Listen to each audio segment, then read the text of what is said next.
Series 2 of my podcast Innervation, where we get to hear stories and experiences of incredible women in science and technology. Not only will you get insights into some fascinating innovations, but you may also even relate to their stories, especially if you're a little unconventional or non-conforming. As with all science and technology, what these women do for a living has a real impact on all of our lives, and we often don't realise it. But here on Innervation, I'm also giving women a platform for them to be heard and for us to be inspired and uplifted by what they've learned along their life's journeys, both personally and professionally. This week, I talked to astrobiologist Alyssa Carson. Hi, my name is Alyssa Carson, and I'm currently 20 years old. I am an astrobiology student, and ever since I was a little girl, I've always been interested in space and the idea of space, so I pretty much just put all of my time into working towards that goal, whether that is working in school or doing research labs, research campaigns, really any and everything to do with space. I must admit, I've never met someone so young that is doing so much, and we'll really go into the detail of what you're doing. But before we start, what has been driving you to pursue the things you're pursuing? I mean, it's really just kind of been this passion that has grown over the years. I mean, at first I got interested in space just because space is cool, no one's been there before kind of thing. But the more I learned about space, the more interested I was into space. You know, I was always wanting to learn more information, figure more things out. And so I think that over time I just got more interested in space, and that just continued to develop more and more of a passion for it.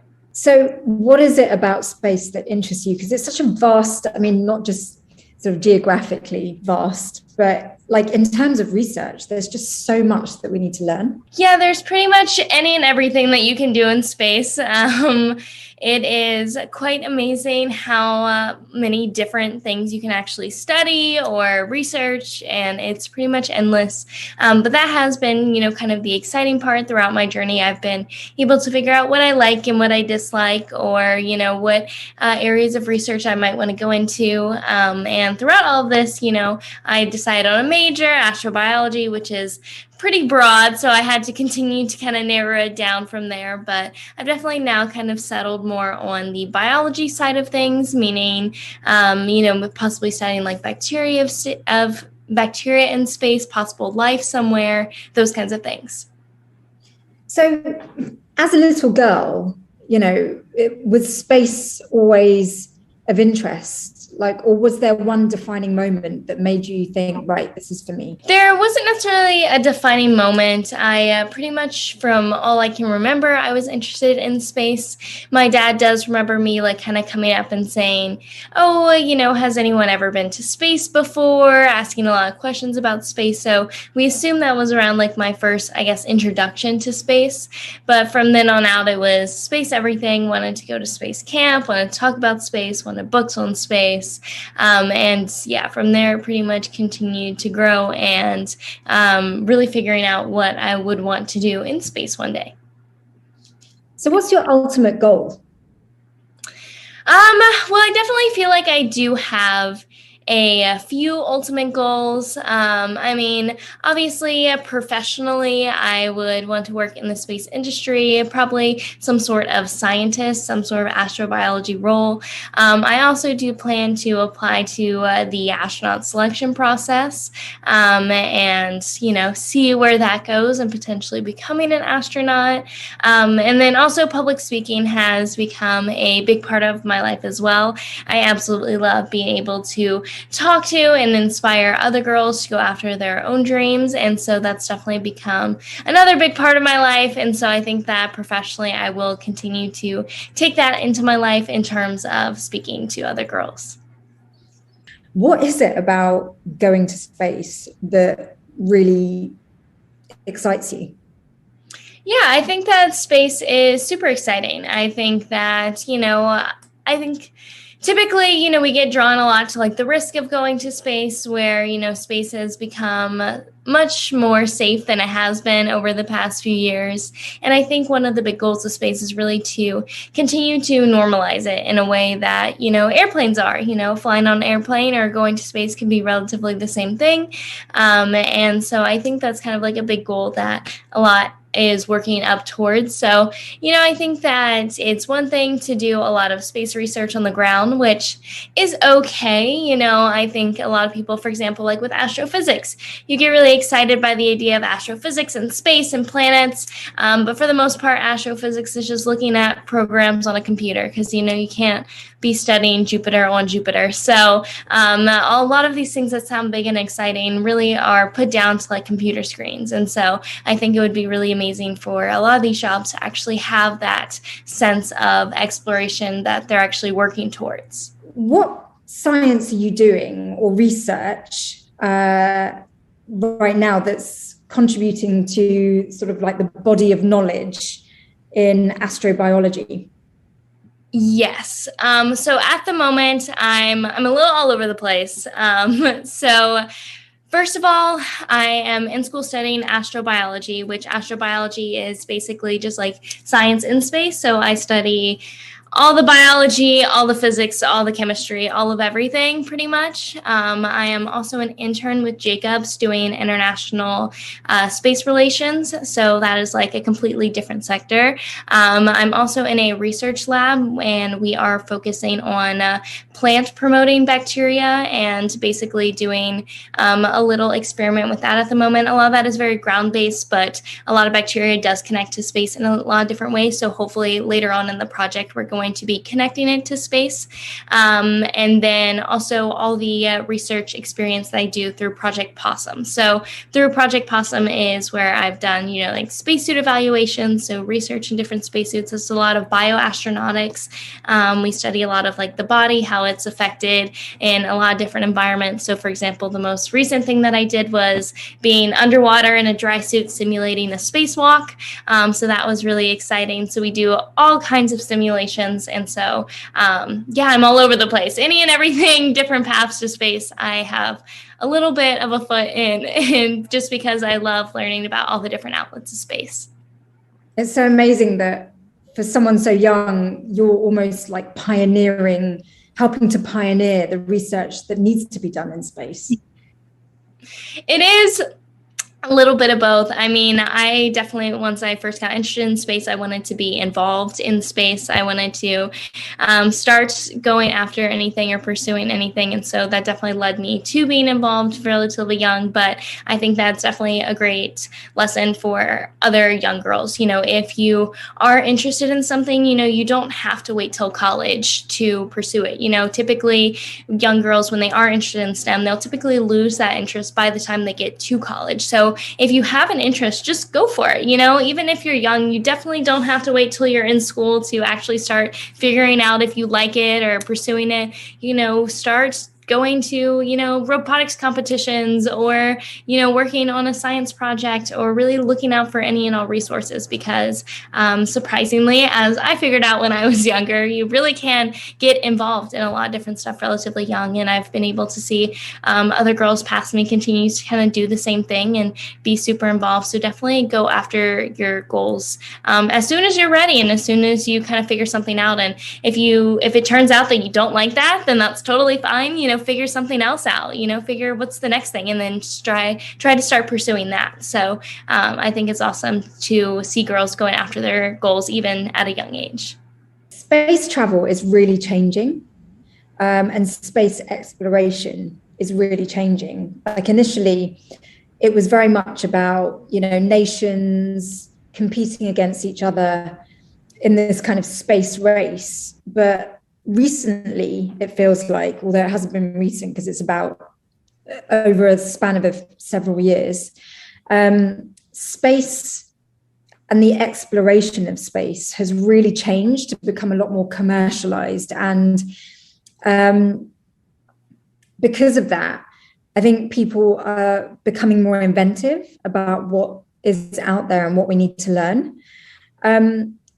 Are you up to date with that kind of area of how like space research is developing? And if so, what part of it interests you most? Yeah, no, I mean, definitely in terms of like commercial space, I think commercial space is amazing. I think that it adds a lot of benefits to the space program. Really, since the introduction to commercial space, it's practically been, for the first time ever, we're able to have more than one thing going at a time in terms of space. You know, if we want to go to the International Space Station and go to the moon, we can now do that by having commercial space. And so we're able to have more than one goal at one time. And I think that that has been a really big game changer in the space industry.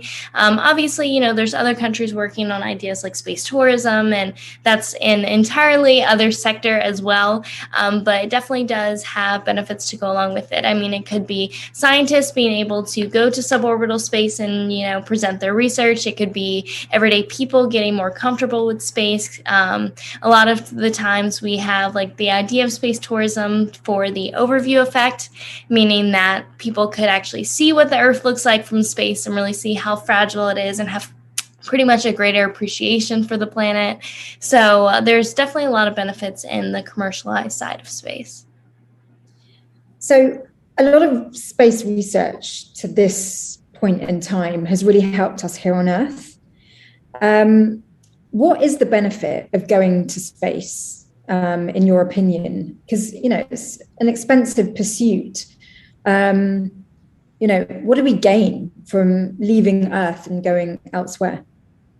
Yeah, I think the biggest benefit of going to space is really all of the knowledge that we gain in technology that we create. So pretty much there is loads of items that we use every single day that was originally invented for space travel. And, you know, we no longer pin it as something that was invented for space travel because we've now adapted it as something completely normal. But there's just so many items that were either invented by the space program, for the space program. And I definitely think that space truly pushes us to think outside of the box. And, you know, when, you know, a lot of people reference space being almost like a waste of time when we have problems here, but I definitely think that space is kind of an outlet to push us out of the box, think differently, and then being able to apply those back to Earth. You know, everything that happens in space comes right back down here. It definitely doesn't just float away anywhere. So all that knowledge and all that technology comes right back to Earth, and we're able to use it for more and more problems that we continue to solve.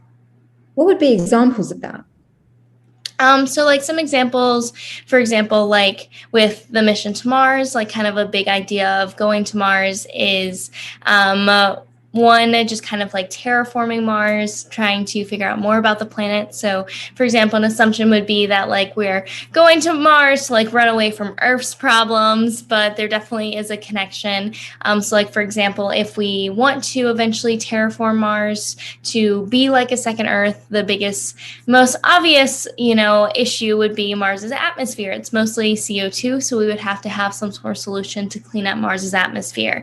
If we can clean up the entire planet of Mars, I think that we could clean up our own atmosphere and continue to make Earth's atmosphere just as clean. Or if we're learning how to grow food on Mars's surface in a place that no plants grow, you know, if we figure that out, then we can also use that same idea to grow foods here on Earth and maybe struggle with agriculture and help more food here on the planet for the people that are here. So that's kind of some of the big ideas. Obviously, there's a lot of technologies that we use now, a lot of the stuff on our smartphones, wireless headphones, you know, a whole bunch of just random things that we've been able to bring back down to Earth because of space. Those are great examples. So what's it been like as a girl or young woman doing what you do? Yeah, so I mean, definitely being a woman in STEM has been very interesting. And, you know, typically about 27% of the field is about women. And so I've definitely seen that, especially in like my college career because most of my classes are majority men. My university in general, I think, is like 60 or 70% male. So I've definitely seen the lack of females in that. I think that it is continuing to grow, and that's why I think that it is so important that we continue to teach other girls that it's important to go after your interest in STEM if you have it. And that's why I think it's so amazing to see, for example, like companies like Olay that have, this goal of doubling the number of women in STEM and tripling the number of women in color in STEM and truly trying to go after that STEM gap. And I think that it's really cool to see because now we're really tackling the issue head on. We have obviously people like me talking to girls all the time, trying to get their interest, but seeing it on a large scale, for example, like a big company like Olay can definitely make a big difference because just seeing it, in your everyday life can really push you to think about it and be like, oh, is there a girl in my life that, maybe has shown an interest that, I haven't nurtured in any way. And so I think that that's really the goal for women in STEM. So when I listen to you talk, you sound extremely knowledgeable, very confident and very self-driven. But I wouldn't say that that is necessarily the characteristics of a lot of young women your age or younger. I think a lot of girls are quite sort of shy to maybe put their hand up in class, get answers wrong, speak up for themselves, that kind of thing. Have you ever experienced that yourself? And whether you have or you haven't, do you have any sort of advice you can give to younger girls who maybe don't have as much confidence as you? Yeah, definitely. And, when I was growing up, obviously now in college, I've been able to see the gap. But when I was younger, I definitely saw a good amount of females being very strong in whatever their field was. And that was definitely very helpful. Originally when I was going to, for example, like space camp, there were loads of other girls or loads of other, young girls that had that interest in space. Obviously, not all of them kept up with it, and that's perfectly fine.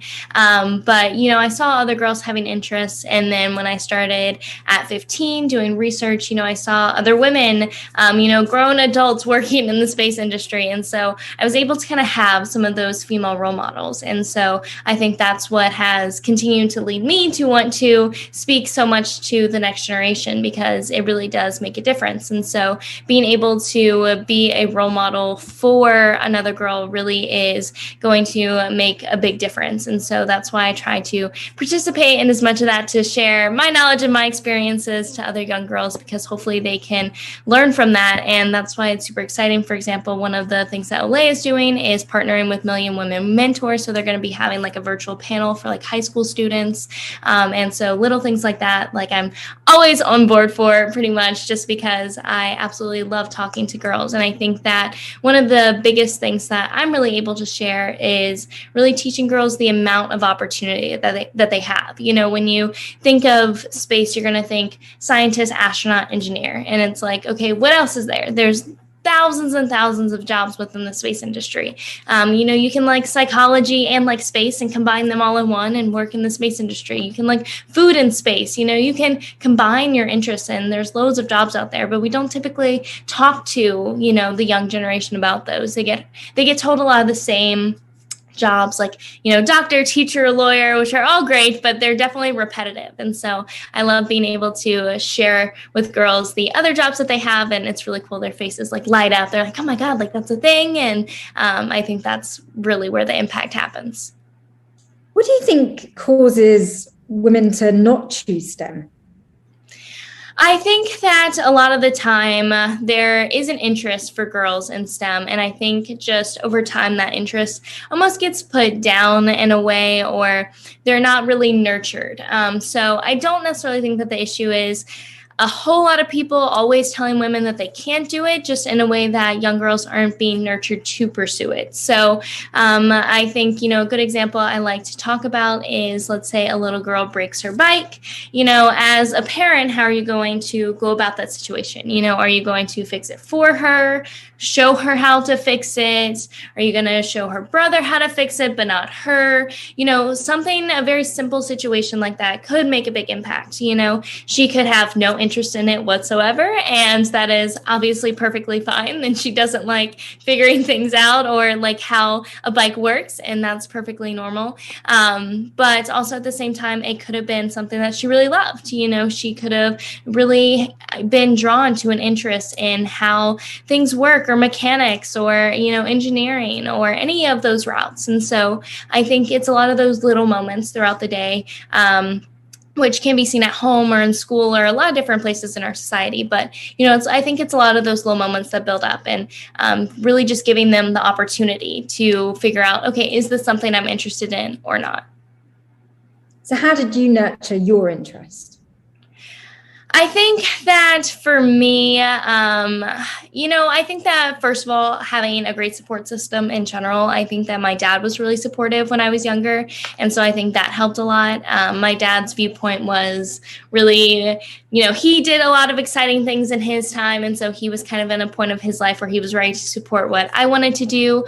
And so that was really nice to just have someone saying like, oh, you are interested in space and being an astronaut? Okay, cool. And so definitely having that was a great place to start. And, also having him travel with me, go to space camp with me, go to a lot of different places was amazing. And really the more I learned about space, the more interested I was. And so I slowly grew more confident in like the knowledge that I had of space. So with that grew the confidence. And then especially when people started talking about space, and this was mainly around when the space shuttle program ended, I would say I was interested in being an astronaut. Other people would say space is closed, there aren't astronauts anymore. And so that's where I kind of found a route where, no, this is actually what's happening in space. And I can almost like correct people because I was really just wanting to really explain what was happening in the space industry because it was definitely exciting, not necessarily a sad thing that was happening. And so that really led to speaking and to just continue to grow into this huge thing of really advocating and talking for girls. So one of the things about STEM is that, especially with engineering, it's a lot to do with learning from mistakes and failure. If you're prototyping something and it goes horribly wrong, you can really learn from that. How do you generally deal with challenges that you come across? Yeah, I think that, for any challenge, there's definitely been a lot of them. School is a big one. I think that, when you are going after a career in STEM, obviously it's going to be difficult. There's going to be difficult classes. There's going to be kind of like a lot of obstacles to get through. And so I think that it's really remembering, why you're going into this, what you're truly interested in doing. And then also, for someone like me who has really, really big goals, none of those are something that I can achieve, even in the next few years. So I always more focused on some of the smaller goals to kind of continue to feel good about each step that I was taking. Finishing each semester of college is a step towards, the big ultimate goal of doing what I want to do. But that's a much smaller goal that I can achieve, every few months and feel really good about it. And so I think having those small goals are really, really important. And they've been able to, kind of continue to keep me along throughout my journey, whether that was anything that I was doing, whether it was school or getting my pilot's license was like a huge step. And it was a lot of time and commitment. And so being able to like fully celebrate that, obviously, being a pilot professionally isn't something that I want to necessarily do as a job, but I definitely loved the experience of it. And it did feel like a step closer to the ultimate goal. So I definitely think that for me, it's always been building those small goals, celebrating any and every accomplishment. And yeah, really also teaching that to other people if it applies to them. And I definitely think that, for example, a lot of the things I've learned throughout the way in terms of going after my goals definitely applies to, what you want to be when you grow up. But I also like to say, it's if you have a, big goal that you want to work towards, at your job, or whether it's, a personal goal in your daily life, whether that's work balance, doing, putting time towards what you're wanting to go after versus, having time for yourself, all those apply to adults as well, and adults that are currently working in women. And so I think that it's been really fun to kind of share that with people.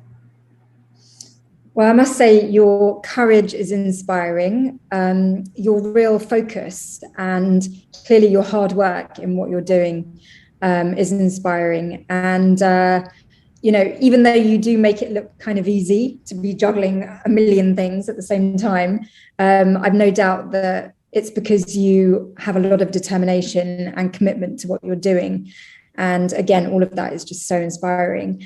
So thank you so much for speaking with me. Is there anything that you would want to say to young women who want to maybe follow in your footsteps that you haven't covered already?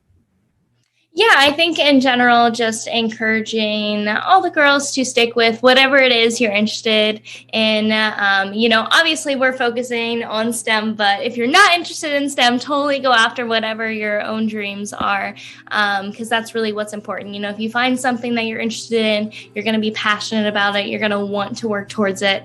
And that's what's going to be really, really important. And also continue to look for resources. Obviously, there is a lot out there for women in STEM. A great example is a lot of the things that Olay is doing. If you are interested, for example, like keep an eye out for the International Day of Women and Girls in Science on February 11th. Olay is already doing a lot, entering their second year of supporting girls and, who want to go into STEM. So always be on the lookout, because there are a lot of women who want to help and want to help nurture girls that are going into or want to go into this field. So definitely keep a lookout for any and all resources, because we're here to support you. Awesome. Thank you so much for your time. Good luck with everything you're doing. And I can't wait to see how your career unfolds and to see you in space one day. Thank you. Hopefully I will get there. Thanks for listening, and please do subscribe to this podcast and maybe even rate and review it if you can. The more ratings and reviews, then the more interest from those trusty algorithms, which could help to increase the reach of this show. And you can watch the video recording of this conversation on YouTube on my new series called Esteemed.